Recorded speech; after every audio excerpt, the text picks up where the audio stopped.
Oke Bor, langsung aja di berita pertama kali ini. Ada berita yang cukup menyedihkan bagi seluruh rakyat Indonesia. Dimana kita tahu kalau kemarin FIFA baru aja menolak status Indonesia sebagai tuan rumah Piala Dunia U20. Padahal turnamennya ini bakal digelar ya nggak lama lah, kurang lebih sekitar 1 bulanan lagi lah.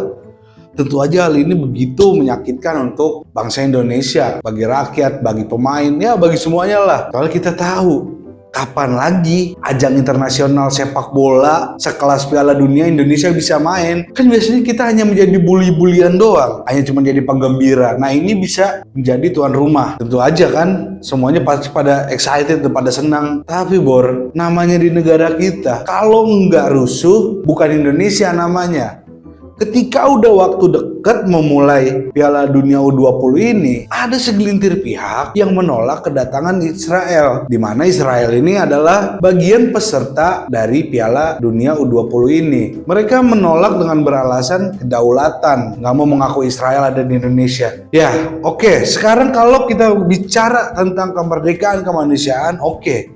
Tapi ini konteksnya perlu dilihat dulu. Statusnya ini bola. Ini olahraga, harusnya bisa dipisahkan. Jangan main asal ngomong-ngomong aja nih, menolak Israel ini.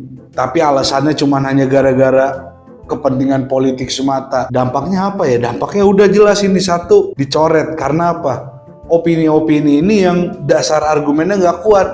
Ya jelas aja kita dicoret karena mungkin di FIFA nggak mau menganggap politik itu adalah bagian dari olahraga. Olahraga ya tetap olahraga, jangan disama-samain sama politik. Ya, cuma namanya FIFA pun aneh juga sih sebenarnya gua. Kenapa kita harus dicoret juga gara-gara menolak Israel? Di satu sisi sih ada keanehan juga yang dilakukan oleh FIFA.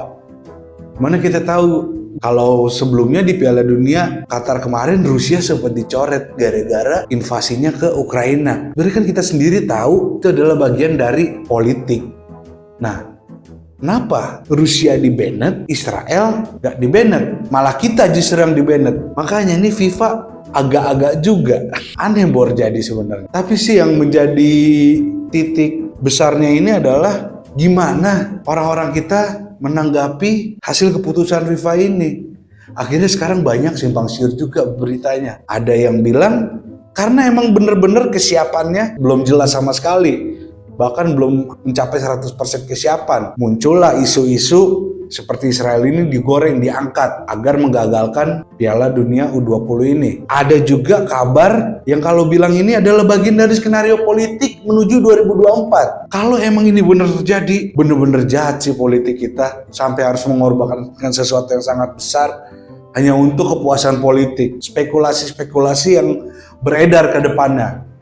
Kita hanya menantikan aja nih, mana yang benar-benar fakta, mana yang atau cuma angin lalu nih. Jadi semoga aja sih dari kejadian ini kita dapat pelajaran supaya apa ya, kita nggak perlu lah mengandalin para pejabat-pejabat kita untuk terlibat internasional. Paling nggak membentuk mental pemain timnas kita juga nih. Bisa buktiin kalau kita bisa tanpa giveaway nih, kan dibilang Piala Dunia hasil giveaway, makanya bisa jadi tuan rumah, bisa tampil di Piala Dunia. Mungkin ke depan kita harus bisa buktiin juga kalau prestasi kita bukan hanya hasil giveaway, tapi hasil dari sebuah kerja keras.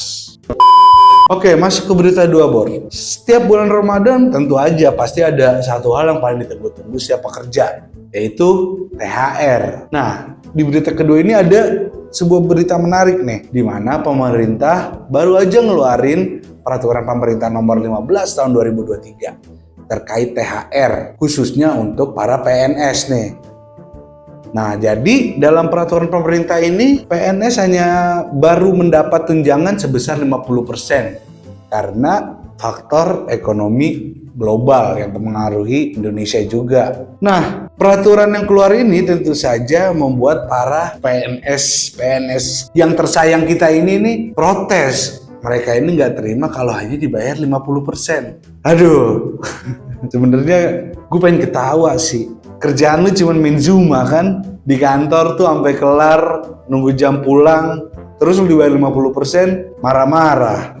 Ya buat gue aneh juga, mau ngapain sih lagian PNS? Lu kan hidup udah dijamin negara, tunjangan dapet, Masa buat cuma timbang THR 50% lu koar-koar.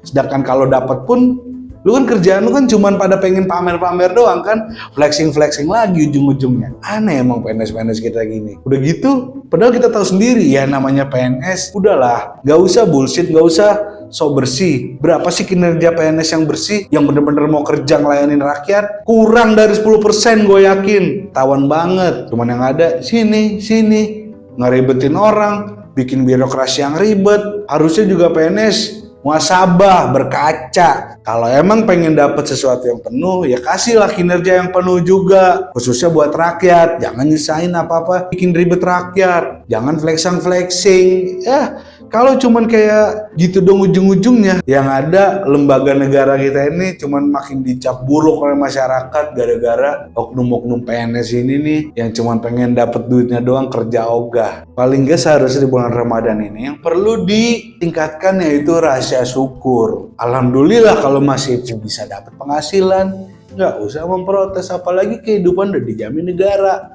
Di luar sana tuh banyak yang hidupnya juga belum tentu nih besok mau makan apa, besok harus kayak gimana. Harusnya yang PNS-PNS bisa lebih bersyukur, bisa lebih wise lah, lebih peka juga. Kalau emang ekonomi lagi sulit ya terima, lihat juga sulit itu bukan berdampak kepada kalian doang nih para PNS, tapi pada masyarakat Indonesia juga, khususnya rakyat-rakyat kecil, ya kan? Paling enggak lah bener-bener bisa lebih berempati lah dengan keadaan sekarang ini. Oke Bor, sekian Riba pada episode kali ini. Kalau lu punya pendapat lain dengan gue, bisa langsung komen di bawah. Dan jangan lupa untuk like, subscribe, dan share ke teman-teman lo semua supaya bisa update terus perkembangan informasi dari gue dan kita bisa review bareng-bareng. Dan jangan lupa untuk saksikan Riba Review Berita episode berikutnya bareng gue si Ali Riba. Bye-bye.